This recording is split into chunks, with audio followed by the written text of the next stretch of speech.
You've seen me use limes many times, and if you haven't, I'll put a link to my playlist below. But today, for the first time, I'm doing it with a friend, Candice. Candice is a fellow Canadian, and she and I have each chosen an inspiration from the other, and we're both using limes to translate it into our own cards. When you're done here, I'll give you a link so you can head to her channel to hear her real-life experience trying to use limes. Okay, let's start by taking a look at Candice's card and listing the elements. I usually start with color because that's the strongest visual link back to an inspiration. Candice's card has a bright rainbow with some extra blue, along with some silver or gray. There's also lots of white space. Next, I look at techniques. Candice has used a super cute stencil to create her background. She stamped her focal panel, and she's colored the image with markers, it looks like. Finally, I look at the elements. There's lots of dots, a framed rectangle focal panel with a stamped and colored Christmas ornament with a face, a Christmas theme, some ribbon, and some sparkly embellishments. The main thing that drew me to this card was the rainbow of dots in the background. I don't have this stencil, but you know I never let that stop me. I know I can create a similar look by layering up 2 stencils and then turning that with a stencil spinning tool. Let me show you. First, here's a quick review of the Stencils 360 tool from Penguin Palace Stamps. I've got a playlist showing basic to advanced techniques with this tool, and I'll link that below. This is the base of the tool. It's a big circle with markings around it that allow you to turn your stencil by a certain number of degrees. I've got mine centered on and taped to a self-healing mat, but you don't have to do that. The base comes with a number of these clear plates that have cutouts in the center to help you place your paper precisely in the center of the stencil pattern. This one is the size of an A2 card front, but there are others that come with the starter kit, and honestly, I often just use the grid on the mat to help me place my paper. This white piece is the 6-inch stencil placement tool. Again, you get several of these in the kit, and obviously they're built to be used with the different sizes of round stencils from Penguin Palace, but today I'm using it in a different way. Here's my Simple Heal 2 masks from A Colorful Life Designs. I did a whole video recently showing different ways to use these, and today I'm going to take it a step further. I'm placing them down on my cardstock in a position that creates what I call a tornado shape, with the tip of the tornado at the center of the panel. You can adjust the shape of the tornado by shifting the 2 masks until you get a shape you're happy with, but you do want them overlapping at the bottom. Next, I tape the masks in place and also to that white stencil guide at the top, and I place tape at the bottom of the masks where they overlap. You don't want any tape touching either the base or the cardstock, or you won't be able to spin the stencil. I took it for a test run to be sure that it would move smoothly all the way around.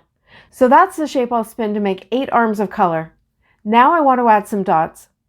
I grabbed a couple of stencils I thought might work. The first one is the Merry Dot stencil. It has large and small dots in a fun pattern. I placed it over top of my tornado to get a sense of how it would look, and I thought it was okay, but I have other options too.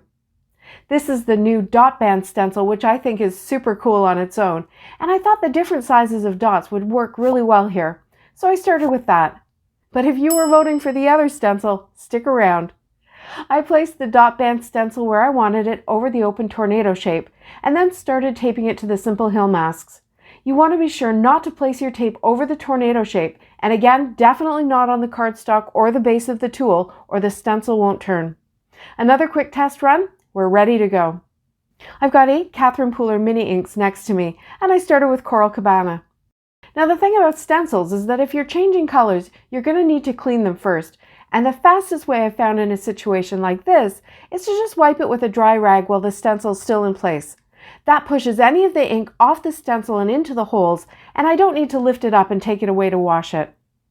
Now it's time to turn, and I use the line at the top and I turn it to the next triangle shape on the base. That's 45 degrees, but the tool has done the math, so I don't have to. And now I'm in a rhythm.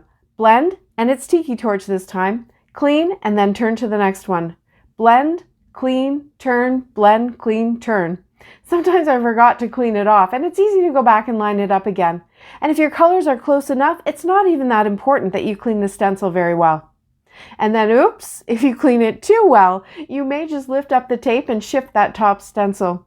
Don't panic. It's really easy just to line it up again and tape it all back down. Then just finish off your pattern. When I lifted the stencils, I thought it looked okay, but I didn't feel like the arms were defined enough. And I'm not sure why I thought that the answer to that problem was to blend ink all over the panel, but in the moment I did, so that's what I did. I just took the same 8 inks and I blended around each arm so that each color was blending into the next. This got rid of the white space and really didn't add any definition to the arms, so I had another think about it. I put the stencil back in place and then removed the dotted layer. Then I went along the 2 edges of each arm with the same color to create a kind of border, and by letting the blending fade into the center, it also gave the look of some round dimension, which was really kind of cool. I used the same cleaning method on each arm before moving on to the next color. When I was finished, I removed this stencil. I could see that I'll have to trim down the panel because some of the arms don't quite go to the edges, and that's because of the size of the white stencil guide ring. Now I'm really loving the dimension and definition on each arm. I just wish I had thought of it before I got rid of all that white space because I really like that aspect of Candice's card. To be honest, I figured I would just try it again, this time with that other dot stencil and with the borders, but without the blending in between, and not even show you the first one. But then I thought you might enjoy seeing how my process changed and how I adapted my strategy to try a couple of different things to see what I like best. Same setup, but this time with the Mary Dots stencil. I had lots of choices for positioning the dots pattern within the tornado shape the way I wanted before taping it down and then doing the whole process again. This time I did the 8 colors through both the stencils, then removed the Mary Dots stencil and added the border again. So here's the 2 panels. There are things I like about both of them, and I definitely think this is a successful attempt to create a similar look to Candice's background. Another way I like to modify things when I'm using lines is to reverse the color scheme, so I did a 3rd panel, this time with gray and the dot circle stencil. I wondered if the tightness of the dot pattern would mean that I wouldn't need to add in those borders for definition. And let me tell you, it went way faster doing this with just one color, rather than having to remember to clean the stencil each time. When I finished, I lifted the stencil guide off, and I felt like it really did need those borders, so I put it all back together, removed the dot stencils, and added the borders. And now I've got 3 backgrounds I can build my cards from. The first thing I did was trim them down. Trimmed the first one with a large circle die, and the second and third with square dies. Then it was time to figure out what other elements from Candice's card I wanted to use. For the first one, I added just a happy birthday die cut sentiment from MFT stamps. I cut the background 3 times from white cardstock and stacked them up. Then I cut the letters from a scrap of white cardstock that I had added blue ink to, along with some double-sided tape on the back. I chose blue to go with Candice's inspiration, but honestly, this is not my favorite color in the rainbow. To finish it off, I added some silver satin pearls from Trinity Stamps. Now let's compare. I've included the rainbow arms with dots, a blue focal point with a frame around it. I modified the stencil technique. I added more color around the arms, changed the circle from the focal ornament to my background panel, and I also changed the theme from Christmas to birthday. I excluded a rectangle element and the ribbon, and for my spin, I made it a square card.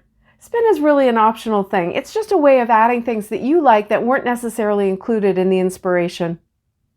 To finish the second card, I cut a rectangle from the center of the panel, and then I inlaid a gray sentiment die cut into the rectangle.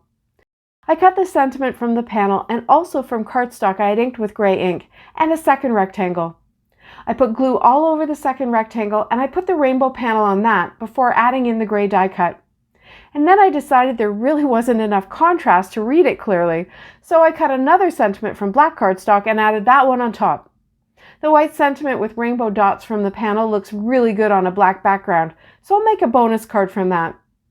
Now let's evaluate this one. I included the rainbow arms with dots and a framed rectangle.